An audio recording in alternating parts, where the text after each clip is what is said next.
Kemudian Allah mengeluarkan wa tukhrijul hayya minal mayyit, Allah mengeluarkan yang hidup daripada yang mati.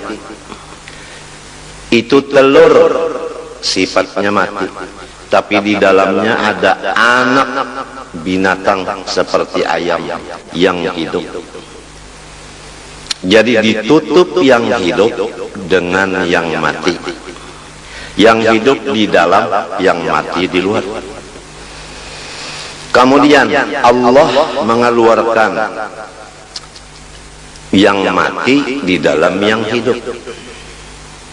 Allah mengeluarkan yang mati di dalam yang hidup.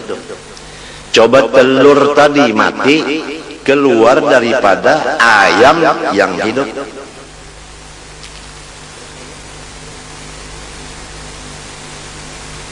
Menurut tafsir ulama batin, yaitu Allah mengeluarkan akan taubat daripada segala maksiat. Karena maksiat sadar lalu taubat. Berarti maksiat itu melahirkan taubat. Taubat itu bagus, maksiat itu kada bagus. Tapi jangan dipandang maksiatnya, pandang akibatnya, yaitu taubat. Manusia kalau melihat maksiat begitu saja, niscaya dia tidak ada punya teman sama sekali di dunia ini. Karena kalau bukan malaikat dan bukan rasul, semua punya dosa. Masing-masing kita kada bisa berteman selama kita masih melihat dosa teman. Teman pun kada mau mengawani kita lamun inya melihat dosa kita. Oleh sebab itu Tuhan menutup, jangan melihat dosa orang, nang dilihat dosa saurang. Tandanya orang nang bakal untung dunia akhirat, tandanya orang yang dipilih dapat hidayah, yaitu tidak melihat aibnya orang, buta dari aib orang, tapi sangat yakin dengan aib dirinya. Jadi dia sibuk dengan bersifat tawadhu, merendah diri, karena dia yakin dia adalah aib, orang lain semua baik. Kitab yang kita baca ini seakan-akan penutup, karena awal kita membaca masalah ma'rifatullah, mulai zatnya, sifatnya, af'alnya, dengan dalil-dalilnya dan cara-cara pengamalannya selesai beberapa kali. Disambung lagi dengan perukunan, mulai dari air mutlak sampai istinja, sampai wudu, sampai sholat dan lain-lainnya. Kemudian disambung lagi dengan sifat-sifat hati seperti ikhlas, ridho, sabar, syukur dan lain-lainnya. Disambung lagi dengan dosa-dosa di anggota mata, kuping, lidah, tangan, hati, perut, kemaluan, kaki, semuanya selesai. Ditambah lagi dengan dosa seluruh badan, seperti durhaka dengan ibu bapak. Sudah selesai. Kemudian dibicarakan lagi dalam kitab bahaya-bahaya dosa. Tuhan melarang kita memperbuat dosa karena bahayanya untuk kita sangat banyak. Di antara bahayanya tidak diberikan ilmu manfaat. Walaupun ampun diri merasa alim, tapi namun Tuhan memadahkan tidak manfaat. Di antaranya lagi hati gelisah, tidak pernah tenang, padahal keadaan hidupnya lebih dari kecukupan. Tapi kenapa jadi belum tenang?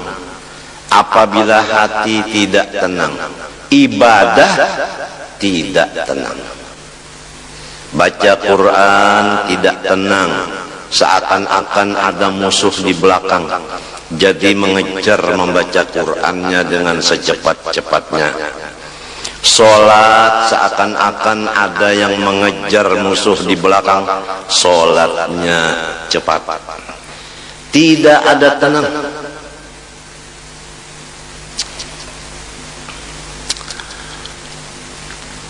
Di antaranya lagi dia gelisah, berkumpul-kumpul.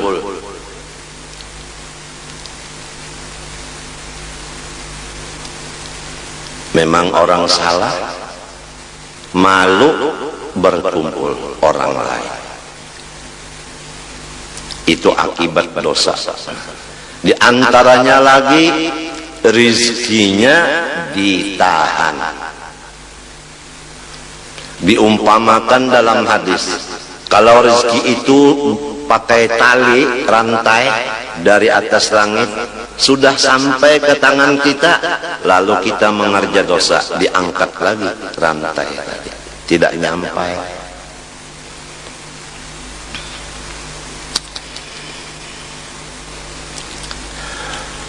Di antaranya lagi akibat dosa menimbulkan bencana-bencana alam.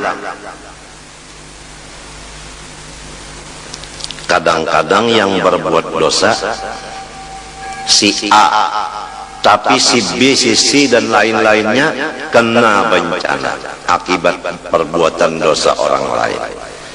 Oleh sebab itu Allah berpesan, wattaqu fitnatan la tusibanna alladhina zalamu minkum khassah. Jauhilah akan maksiat, yang maksiat itu hasilnya tidak tertentu kepada yang berbuat sahaja, tetapi kepada alam semesta. Kemarau itu semuanya kena melanda, padahal yang berbuat maksiat seperti judi tidak semua orang.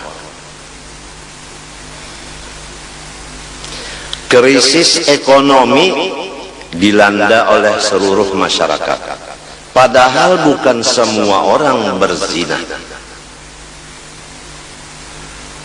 Jadi hasil dari dosa itu membawa bahaya dan binasa ke orang banyak.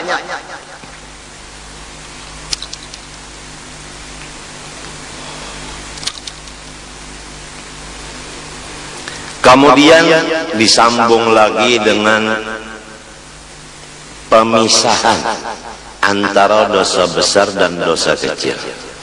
Karena apabila dosa kecil, kalau masih derajatnya kecil, di bawah wudu bersih, apalagi di bawah sholat.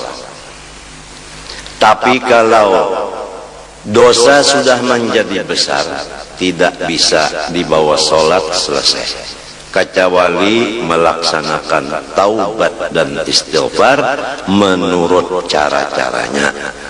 Kalau dosa dengan Allah, pertama menyesali, dua mencita tidak akan mengembali lagi, tiga apabila ketinggalan yang wajib diqodok seperti zakat.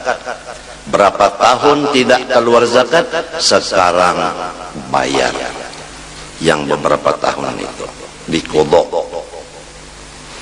Orang banyak membicarakan mengodok sholat, mengodok puasa, tapi mengodok zakat jarang terdengar.